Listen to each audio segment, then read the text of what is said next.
Di video kali ini, kita akan belajar tentang sifat-sifat operasi hitung pada bilangan bulat. Yang pertama adalah sifat komutatif, atau disebut juga dengan pertukaran. Ingat ya, sifat komutatif ini hanya berlaku untuk operasi penjumlahan dan perkalian. Untuk penjumlahan, misalnya, jika A ditambah B, itu sama dengan B ditambah A. Dan untuk perkalian, misalnya, jika A dikali B, itu sama dengan B dikali A. Contoh ya, 3 ditambah 7, jika kita tukar menjadi 7 ditambah 3, itu hasilnya akan sama saja, yaitu sama-sama menghasilkan 10. Oke, jadi meskipun ditukar, mereka menghasilkan bilangan yang sama.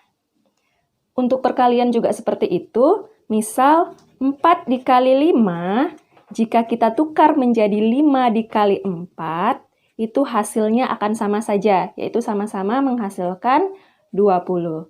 Nah, inilah yang disebut dengan sifat komutatif. Kita lanjut ke sifat yang kedua, yaitu asosiatif.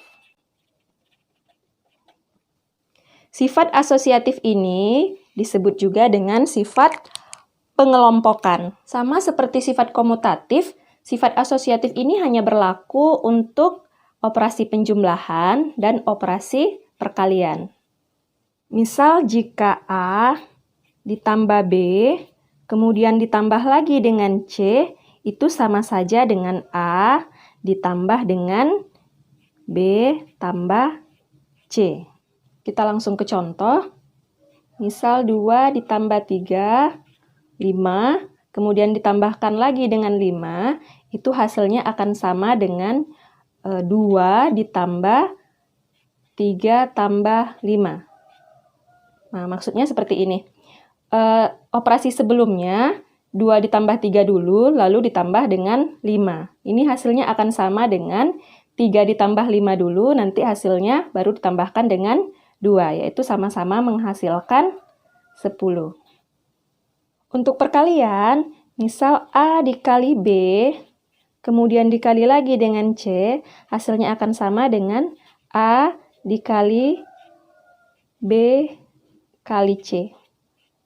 Contohnya, 3 dikali 4, kemudian dikali lagi dengan 2, hasilnya akan sama dengan 3 dikali 4 kali 2.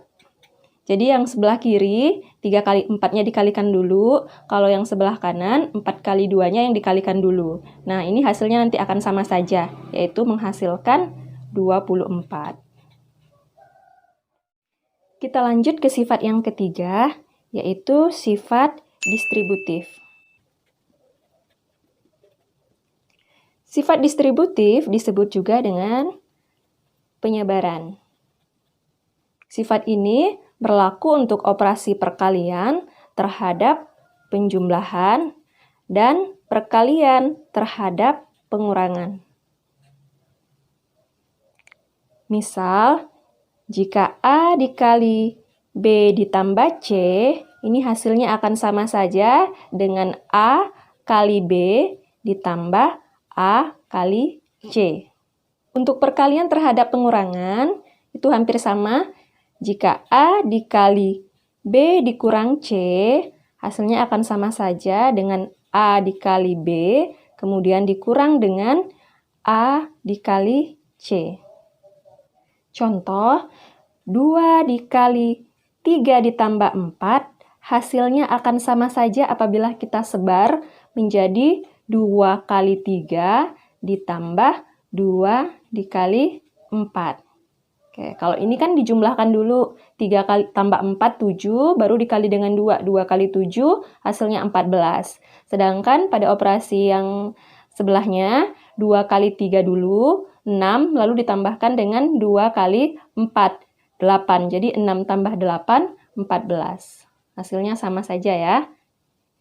Contoh untuk perkalian terhadap pengurangan, misal 3 dikali 4 dikurang 2, itu itu sama dengan 3 dikali 4 dikurang 3 dikali 2. Yaitu sama-sama menghasilkan 3 dikali 4 dikurang 2, 2. Jadi 3 dikali 2, 6. Itu sama saja dengan 3 dikali 4, 12. Dikurang 3 dikali 2, 6. 12 dikurang 6, itu sama dengan 6. Jadi, perkaliannya dikerjakan terlebih dahulu, baru dijumlahkan atau dikurangkan. Sifat yang keempat adalah unsur identitas. Untuk penjumlahan, unsur identitasnya adalah 0. Sedangkan untuk perkalian, unsur identitasnya adalah 1. Unsur identitas ini maksudnya adalah, misal untuk penjumlahan ya, jika angka A ditambahkan dengan 0, maka itu sama dengan 0 tambah A sama dengan A. Maksudnya seperti ini, berapapun bilangan yang ditambahkan dengan 0, itu hasilnya akan sama dengan bilangan itu sendiri. Contohnya, misal 3 ditambah dengan 0, itu sama dengan 0 ditambah 3, hasilnya akan sama dengan angka sebelumnya, yaitu 3. Untuk perkalian juga seperti itu, berapapun bilangan yang dikalikan dengan 1, itu akan menghasilkan bilangan itu sendiri. Jadi A dikali 1 sama dengan 1 dikali A sama dengan A.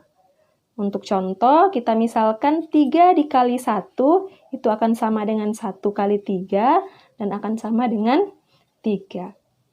Oke adik-adik, cukup jelas ya. Terima kasih sudah menonton. Jika kalian suka dengan video ini,